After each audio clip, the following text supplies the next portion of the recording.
UP सरकार UP को देश का ग्रोथ इंजन होने का दावा करते हुए नहीं थकती है, किंतु आबादी के हिसाब से देश के सबसे बड़े राज्य होने के बावजूद यहाँ के लोगों के जीवन की जो शिक्षा, स्वास्थ्य, सड़क, बिजली, पानी आदि बुनियादी जरूरतों को लेकर जो दुर्दशा है वह किसी से भी छिपी हुई नहीं है। ये कांग्रेसी कृत्य है जिस नक्शे कदम पर अब भाजपा सरकारें भी चलती हुई नजर आ रही हैं कि दलित, शोषित, पीड़ित गरीबों को थोड़ा सा अनाज देकर इनका वोट लेकर सरकार बनाना और सरकार बन जाने पर इनको भिखारियों की फौज बताकर इनके आत्मसम्मान व स्वाभिमान को जबरदस्त ठेस पहुंचाने वाली खुली गरीब विरोधी जातिवादी राजनीति करना ये ठीक नहीं है। जैसा कि सर्वविदित है कि केंद्र व यूपी सहित अन्य राज्यों की भी सरकारें अपनी आर्थिक नीति, बजट व अर्थव्यवस्था आदि को लेकर जो बड़े बड़े दावे कर रही हैं वे ज्यादातर हवाई न होकर काश जमीनी हकीकत में सही और वास्तविक होते तो वाकई भाजपा द्वारा अच्छे दिन लाने के इनके सुनहरे, सुहावने व लुभावने वायदे की थोड़ी अच्छी बात होती, किंतु दुखद है कि सरकार की अधिकतर नीतियों एवं कार्यक्रमों से जग जाहिर तौर पर कुछ मुट्ठी भर बड़े बड़े पूंजीपति व धन्ना सेठ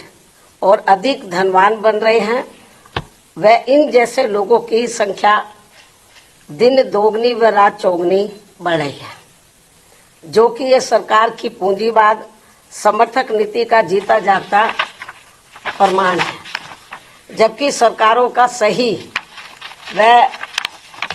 संवैधानिक दायित्व अमीरों को और अधिक अमीर बनाने की बजाय यहाँ के दलितों, आदिवासियों, पिछड़े वर्गों व अन्य मेहनत का समाज से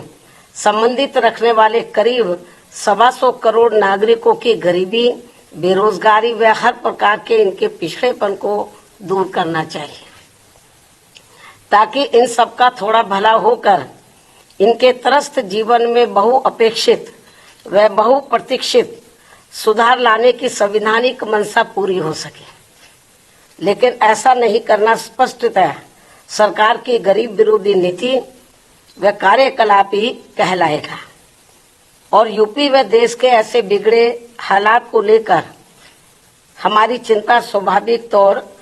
पर इसलिए है क्योंकि अम्बेडकरवादी सोच व चिंतन वाली पार्टी बीएसपी इन्हीं वर्गों के शोषित, पीड़ित करोड़ों लोगों को अपने पैरों पर खड़ा करने के लिए अस्तित्व में आई है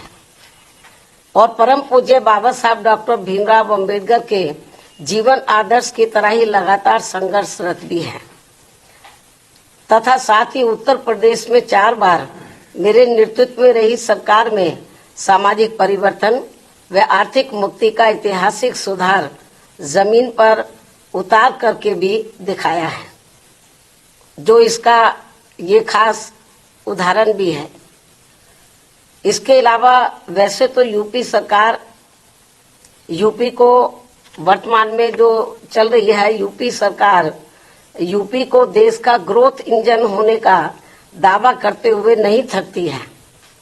किंतु आबादी के हिसाब से देश के सबसे बड़े राज्य होने के बावजूद यहाँ के लोगों के जीवन की जो शिक्षा, स्वास्थ्य, सड़क, बिजली, पानी आदि बुनियादी जरूरतों को लेकर जो दुर्दशा है वह किसी से भी छिपी हुई नहीं है।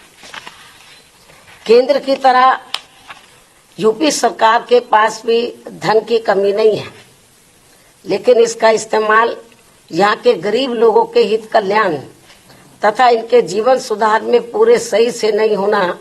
ये काफी चिंताजनक बात है। ये कांग्रेसी कृत्य है। ये तो कभी कांग्रेस के जमाने में होता था।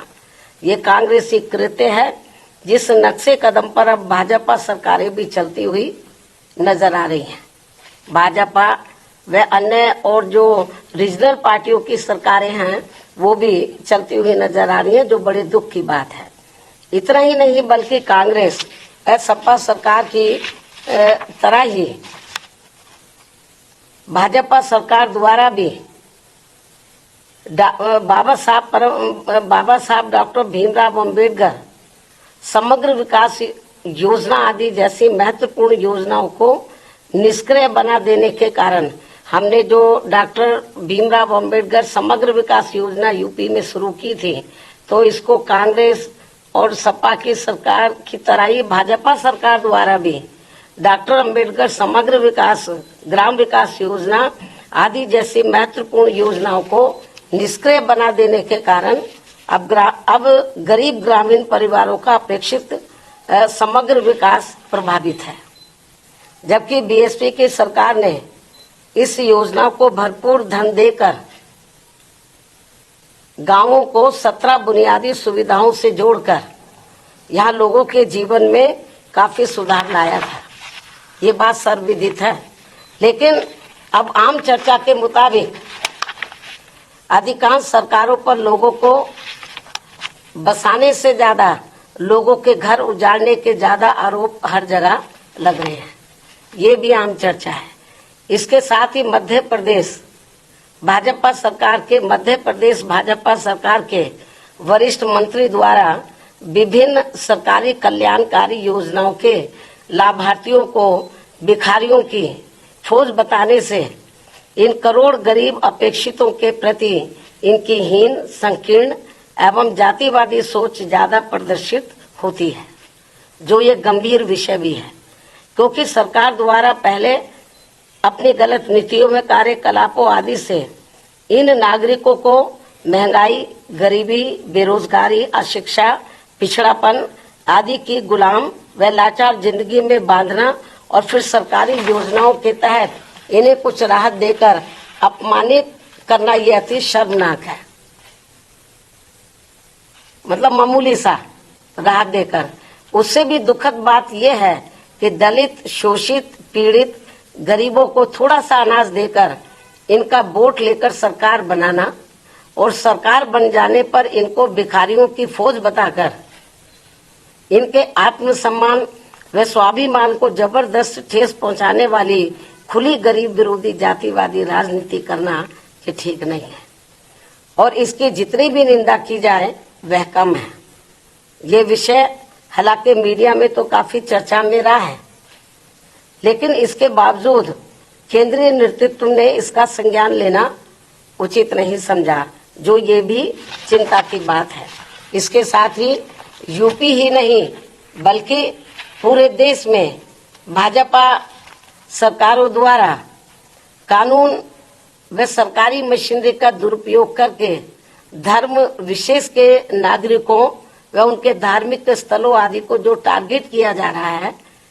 वह संविधान की मान मर्यादा व उसके धर्म निरपेक्षता के मूल सिद्धांत के विरुद्ध वास्तव में देश के विकास को बाधित करने वाला कदम है। और अब मेरा यही कहना है, केंद्र व यूपी सहित सभी राज्य सरकारों को अपनी संकीर्ण, द्वेषपूर्ण, जातिवादी व सांप्रदायिकता आदि के कृत्यों से जरूर बचना चाहिए, क्योंकि इससे देश के करोड़ों गरीबों, मजदूरों, शोषितों, पीड़ितों, दलितों, आदिवासियों, पिछड़ों व अन्य मेहनतकश नागरिकों का हित व कल्याण नहीं हो पा रहा है, और जिससे वास्तव में देश हित भी प्रभावित हो रहा है। ऐसे में सरकारों की नियत, नीति व अमल में भी सर्वजन हिताय व सर्वजन सुखाय जैसा सही संवैधानिक जनहितैषी बदलाव होना जरूरी है। संक्षेप में अब हमारी पार्टी का यही कहना है कि हर वर्ष केंद्र व राज्यों के बजट में देश, प्रदेश व जनहित की जो काफी बड़ी बड़ी बातें कही जाती हैं, और आपको मालूम है इस समय बजट का दौर चल रहा है पूरे देश में। राज्यों की सरकारें अपना बजट रख रही हैं, केंद्र की सरकार ने भी बजट रखा, चर्चा भी अब इस पर होगी। लेकिन इन्होंने हर साल केंद्र और राज्यों की सरकारें अपने बजट में देश, प्रदेश व जनहित की, केंद्र की सरकार देश की जनहित की और राज्यों की सरकारें प्रदेश में जनहित की तो काफी बड़ी बड़ी बातें करती हैं, लेकिन उन पर 50% भी सही से अमल नहीं किया जाता है। क्योंकि मैं देख रही हूँ आए दिन किसी न किसी राज्य का बजट आ रहा है, लंबी चौड़ी बातें करते हैं, यूपी में भी कही गई, केंद्र की सरकार ने भी कही, लेकिन जितनी वो बड़ी बड़ी बातें करते हैं बजट को लेकर विभिन्न क्षेत्र में, उन पर 50% भी सही से अमल नहीं हो पा रहा है। और वास्तव में प्रैक्टिकल में तो देखने के लिए ये मिल रहा है कि जो दबे कुचले लोग हैं, दलित हैं, पिछड़े हैं, आदिवासी हैं, माइनॉरिटीज के लोग हैं, तो इनके साथ तो काफी अन्याय हो रहा है। तो इनके हित के लिए, इनके डेवलपमेंट के लिए, इनके मद में जो पैसा बजट में रखा जाता है कि इतना पैसा हम इनको दे रहे हैं इनके डेवलपमेंट के लिए, लेकिन वो पूरा पैसा उनके डेवलपमेंट में नहीं लगता। और हमें तो ये भी जानकारी मिलती है कि अंत में उनका काफी पैसा दूसरे मद पर खर्च कर दिया जाता है। और इसको लेकर हमारी पार्टी ने पार्लियामेंट के अंदर भी आवाज उठाई थी। जब मैं मेंबर पार्लियामेंट थी, मैंने भी इस मुद्दे को काफी गर्मजोशी के साथ उठाया था। केंद्र की सरकार का ध्यान हमने इस ओर आकर्षित किया था और हमने प्रमाण दिए थे केंद्र की सरकार को, लेकिन फिर भी इस ओर ध्यान नहीं दिया गया। तो इनके लिए, इनका वोट हासिल करने के लिए जो वीकर सेक्शन के लोग हैं, जो गरीब लोग हैं, अन्य मेहनत कश लोग हैं, इनके डेवलपमेंट के लिए बातें तो बड़ी बड़ी कही जाती है बजट में। इस बार भी काफी लंबी चौड़ी बातें कही हैं, लेकिन वो पैसा भी पूरा इन पर खर्च नहीं होता है। और आखिर में चुपके से, बहुत ही सावधानी पूर्वक, मतलब चुपके से, मालूम भी किसी को ना पड़े, दूसरे मद में पैसा ट्रांसफर कर दिया जाता है। तो ये हाल है बजट का। इसलिए ये जो बजट में खास तौर से हर साल जो बड़ी बड़ी बातें कही जा रही हैं, अब भी कही जा रही हैं, तो मेरे ख्याल उसका फायदा जो जरूरतमंद लोगों को जितना होना चाहिए वो नहीं हो रहा है। तो इसलिए मेरा केंद्र और राज्य सरकारों को यही कहना है कि जो आप बजट पे कहते हैं, उसके ऊपर जो भी आप वायदा करते हैं, जो भी पैसा सैंक्शन करते हैं, उसके ऊपर आप लोगों को अमल भी करना चाहिए।